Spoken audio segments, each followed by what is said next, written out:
Audio on demand from Vision Christian Media.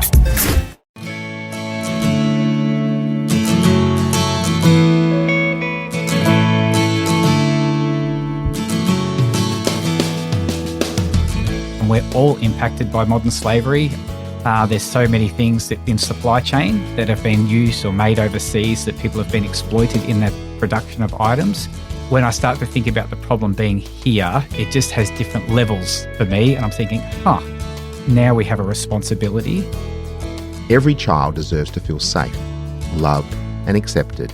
But unfortunately for many children, this is not the case. Sadly, in a fallen and broken world, people take advantage of vulnerable children in many countries across the world. Human trafficking and other forms of modern slavery are often described as issues that are hidden in plain sight. One organisation that is addressing this issue is Zoe International, that demonstrates God's compassion through rescuing and caring for orphans and other at-risk children from this heinous crime. Our guest today is David Cross, Director of Zoe Australia. He'll share more about the ministry and how this evil even takes place on our shores and the growing need of more carers to care for these vulnerable children. That's David Cross, along with my wife Kate, and I'm Brett Ryan for Focus on the Family, Australia. And as you would imagine, we give a little ears warning. Well, David, welcome to the program. Thank you so much for having me. It's great to hang out. Well, there's so much we would like to talk about this, but we need to know a little bit about the man. The family man, the husband, a little bit of the abridged version of David Cross. Okay, abridged version of David Cross. Well, grew up here in Australia. And I guess the journey towards this work probably began from a young age. My dad, when he was younger, his dad died prematurely and my dad ended up in out-of-home care for a season. So maybe it was the stories told around the dinner table that kind of started to shape who I became, the work that we started to do. On my wife's side, I'm very fortunate. I'm married to a wonderful friend, Andrea, and we've been married, 25 years now. Oh, I hope I got that right. And on her side, she had an auntie that was doing out-of-home care. And so sort of from both sides, we got to see people who needed support and help. So it wasn't really where I started. I started in business, so working in a family business. But I guess in my heart, God had placed something that we wanted to care for kids and kids in vulnerable situations. So we started doing kids camps, helping in church. And then once my wife became a teacher, she just saw so many things in the classroom and she felt like, as a family, we needed to do more. Yep. And so we started the journey towards doing foster care here in Australia. Okay.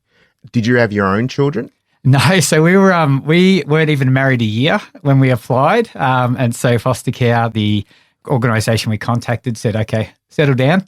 You need to be married for a year first. Which probably was wise advice. Very wise advice. I think so, looking back, right? Yeah. We were keen.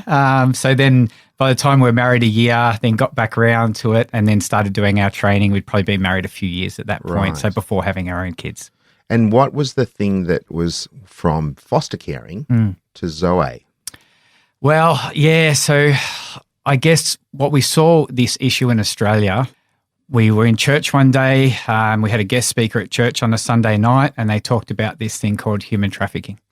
And I'd never heard of it before. So I'd been fortunate, go to school, go to university, grow up here in Australia. And I thought, there's no way this could be happening in our world. So I was probably a skeptic. I started to download government reports and read information. And the more I learned, I was like, wow, this is true. This is actually happening in our world.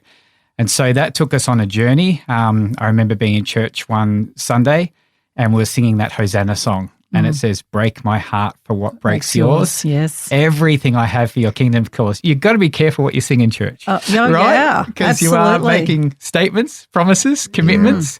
And that's all I could describe what happened. God just broke our hearts for an issue. We became aware of it. And so that put everything into motion, ended up exiting business. And then at that point, we had 3 kids. And so my wife and I, we moved to northern Thailand because we heard about this organisation called Zoe that was doing this work. And we thought, okay, the problem's over there. We're going to go and we're going to help do something about it. Wow. And so Zoe International, can you give a brief history and also what does Zoe mean?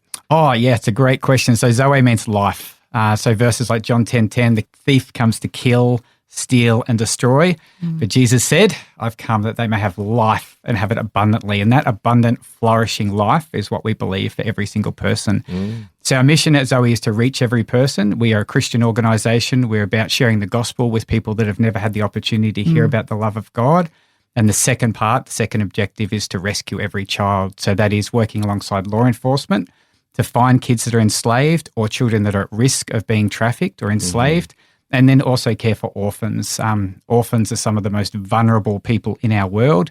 And unfortunately, if there's not a mum or a dad or someone safe in a community to care for a child, their risk of being exploited is extremely high. And so we care for children and help them to experience life, that flourishing life of God. And how long did you end up staying in Thailand? Yeah, so we moved over in January 2010, and then we were there for 11 and a half years. Wow. Yeah, so it was a big adventure. Very big adventure. Yeah, and really no plans to leave.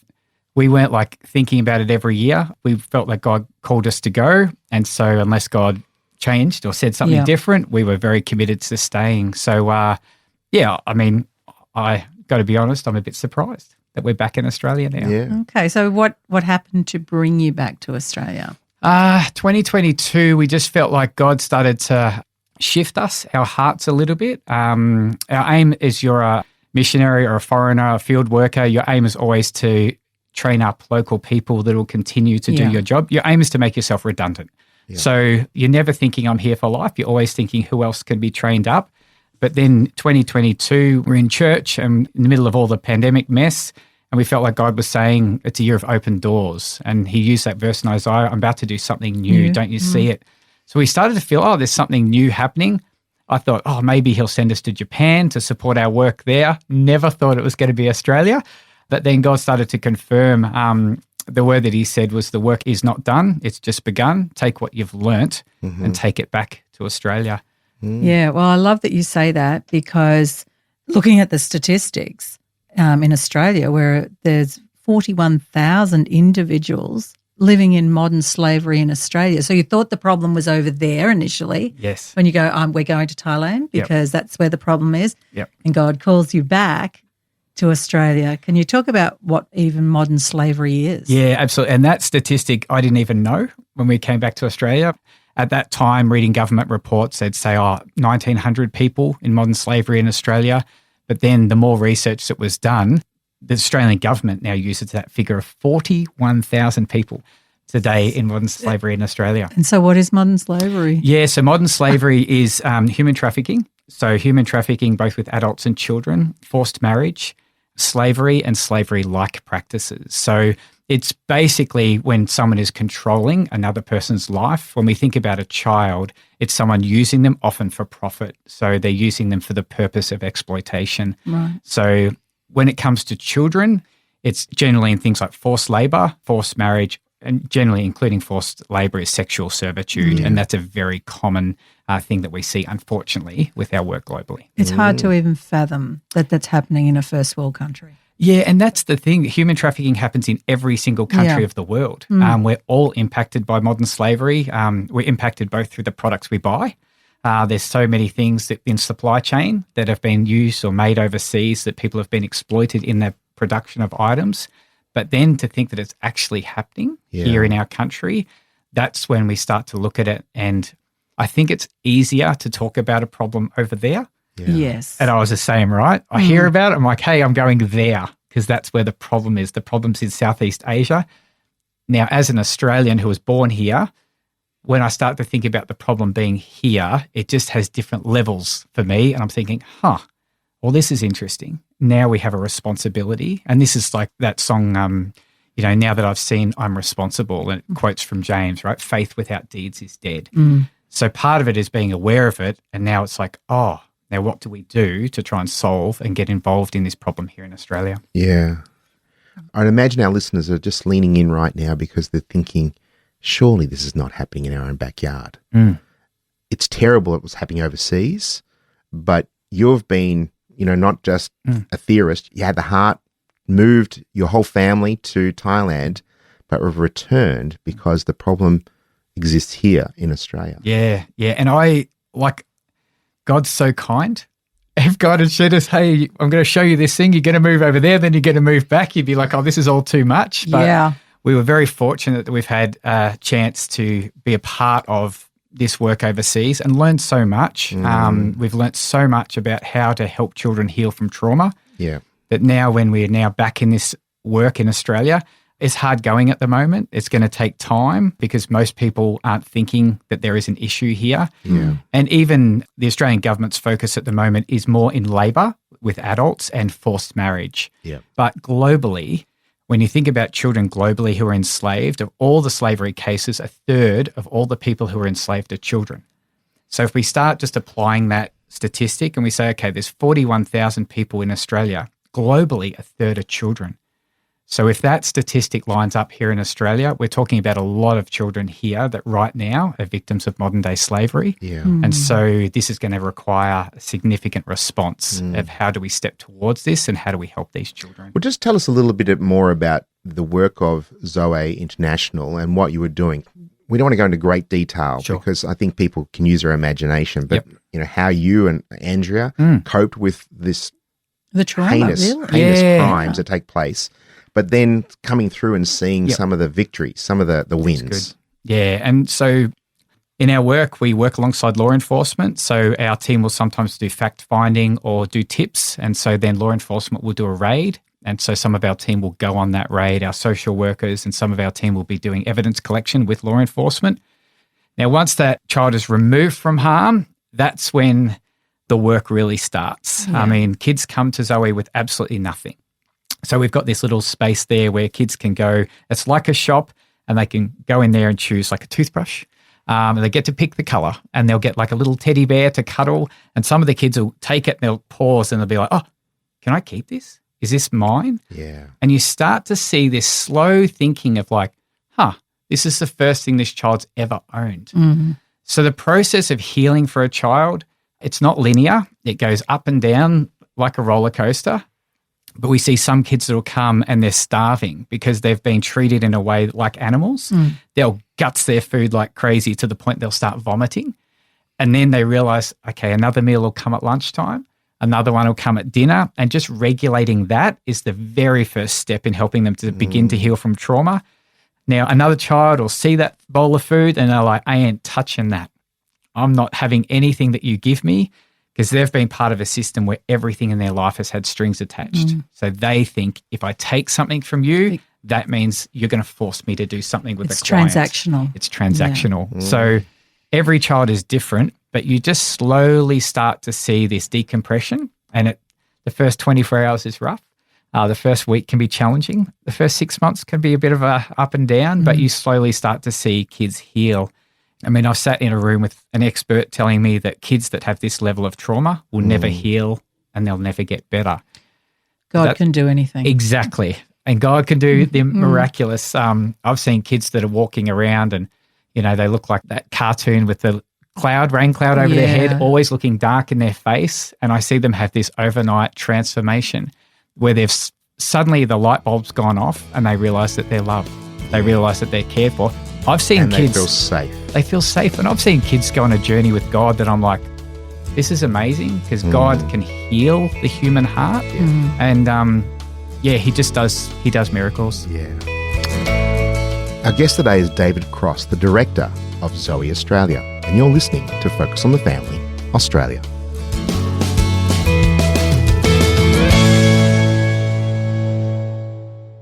The Word for Today is Australia's most widely read daily devotional, designed to give you practical teaching to keep you focused on your relationship with Jesus. Read it online or subscribe to the free printed edition at thewordfortoday.com.au.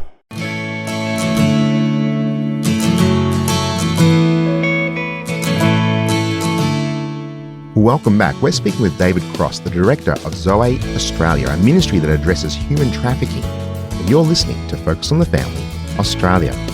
Before the break, we were talking about the needs in Southeastern nations, and it's horrific to hear that you and your family went to Thailand, returned because you discovered the need here is happening in our own shores. My mind boggles there. So what is really happening here in Australia? My mind boggles as well. as an Australian, my journey, as I shared earlier, we're like, there's a problem, let's go over there. But then the return here, when we first came back, it's taken us a while just to learn about what's happening. There's great organisations in Australia that have been doing work here for many years. The Australian government has a national action plan. There's a lot of good work that's happening here. So I think what's been done by people already is absolutely excellent. The part that we want to try and help with is to try and help children. I think when we're looking at the issue here in Australia, there's a key focus on labour, and you'll see reports in the media about people that have come across and ended up in farming industries and in poor conditions, not being paid correctly, not having the same things afforded to them as if they were an Australian citizen. You'll also see things in the media. If you're travelling overseas, you might see a sign in the airport about exit trafficking. So a child, sometimes in a forced marriage scenario, being sent overseas to be married. So there's a big focus on those two areas, forced marriage being one, and then labour or issues involving adults. Our heartbeat is children and to try and care for kids. And so we feel that there is potentially a gap there because the statistics don't quite line up. We're talking 41,000. There's just not that many children being identified from slavery situations here in Australia. So what would you like the message for our listeners to get? I think that when we think about Australia, human traffickers prey on the vulnerable. And so we've got things like UNICEF and other organisations have put charts together for Southeast Asia of what makes a child vulnerable or more likely to be trafficked. Well, they'll list things like family violence, substance abuse, lack of access to information, dropping out of school early. They might list things that are global tensions and wars, right? So we don't have some of those factors here in Australia. Demand for sex with children is one of the risk factors. Consumerism, discrimination. These are all risk factors. Now, if I apply that and I bring that across to Australia and I now look at that graph, I'm like, wow, we have most of these vulnerability factors here and we have children in Australia who exhibit many of these vulnerability factors.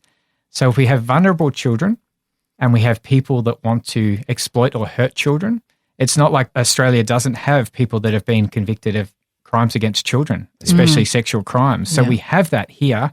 We have vulnerable children. So it's unlikely that we won't have slavery, specifically sexual slavery here as well. So part of the journey is to try and help people understand there is a problem in our own country. It's a big problem. 41,000 is a lot of people. And the big question is, where are the children? And then how would we care for them if they were identified today? If they were removed from harm, where would they go? And that's where the segue of foster caring is a small way, but it's a big way when you have a child that feels unsafe or vulnerable, that they get a loving home. Yes. And that's not for everyone, but there are things you can do.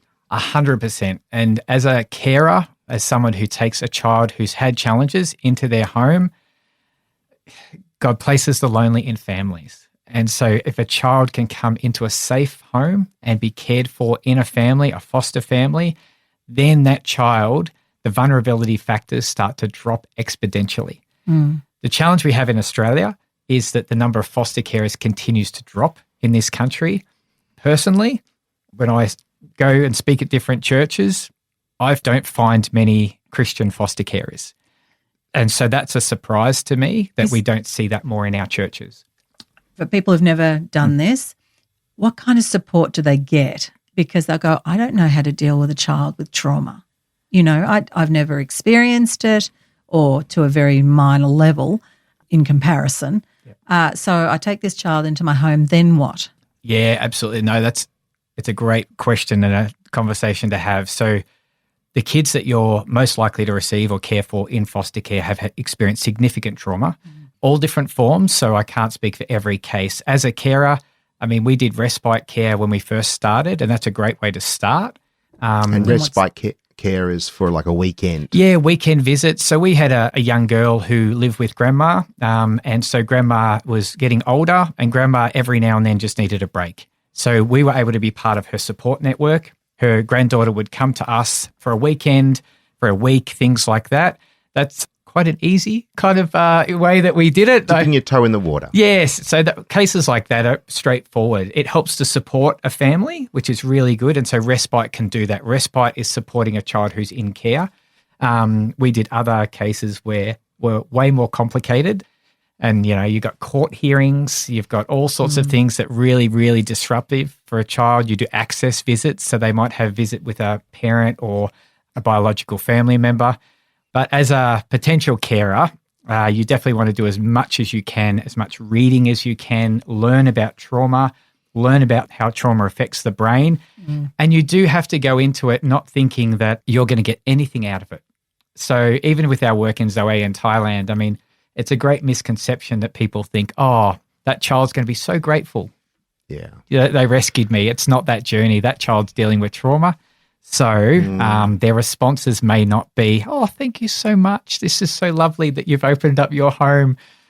You might get there, but it could take a little bit longer. And I think it's really important, as you said, you don't find many Christian foster carers. But if they are in your community, the whole church should get around and support them and encourage them and to cheer them on. Because it is a thankless task, but such a rewarding one at the same time. Absolutely. So very, very rewarding. If people need help, how does Zoe Australia do that? Yeah, so here in Australia, we would love to support carers. We're specifically looking to help children that have had significant exploitation. The one I shared earlier about grandma with her daughter, that's definitely a different area. What we're actually looking to build is a restorative program, just like what we do overseas, to try and support these really high needs. So when you think about kids going into care, the higher the level of trauma, the higher the needs, the less likely they're going to be placed in a foster home. Yeah. Because foster families cannot care for them. Even if they're great people, the level of trauma is too significant. Even if they do get a placement, it's most likely to break down. And so what we're finding is kids that have had the highest level of trauma don't actually go into that area. They go into residential care. Yeah. And so residential care, that's a model where you're putting 4+ children in a home and you have people that work on 8-hour shifts that rotate through that home. So it's a very hard place to heal if you've got high levels of trauma, and so do the 3 other people that you're living with. Yeah, it's a hard place for a child to heal from trauma. So what's your dream, your plan of what it looks like to care for those who have extreme trauma or complex? Yeah, that's good. I mean, I'm so glad you asked that. The challenge we have is we've got less foster carers. So as we get less foster carers, we still have 1 in every 32 children in Australia involved in child protection. So we've got less carers. So where do the kids go? So this going into these residential Younger. care. Younger and younger kids. So kids under 12. So originally it was only for these older kids. It was seen as like transitional living, moving out, whereas now it's got younger and younger. So there's children right now in every state of Australia under 12 years old that are in residential care. There's kids as young as 5 in residential care.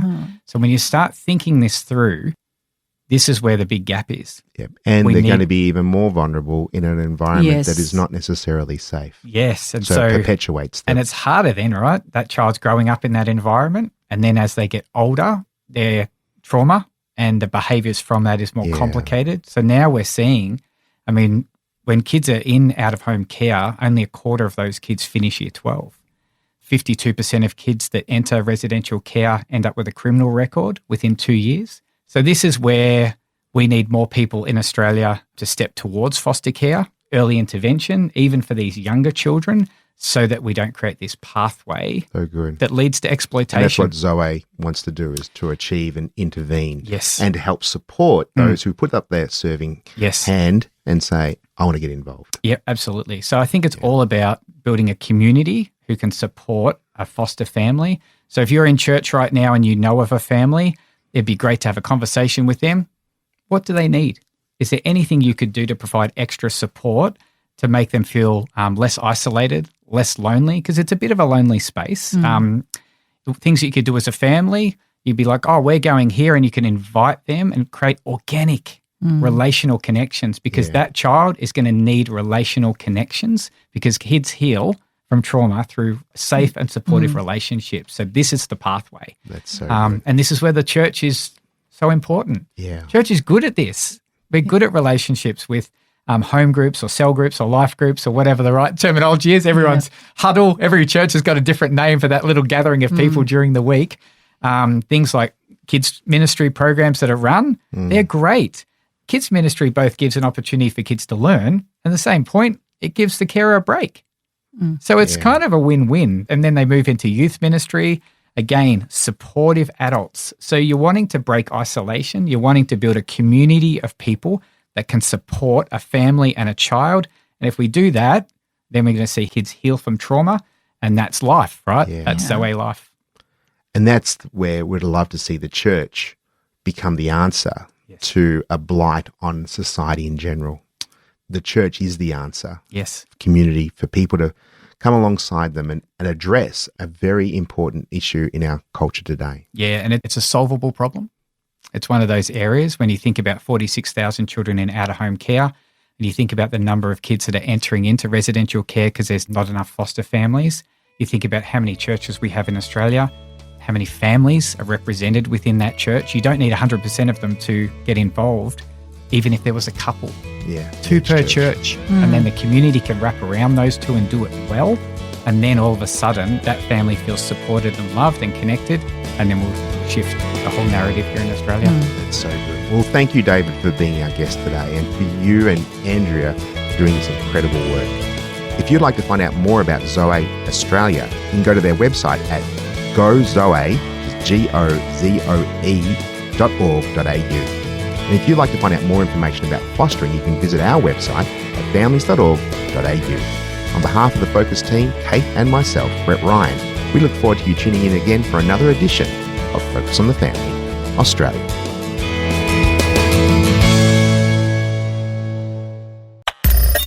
Thanks for taking time to listen to this audio on demand from Vision Christian Media. To find out more about us, go to vision.org.au.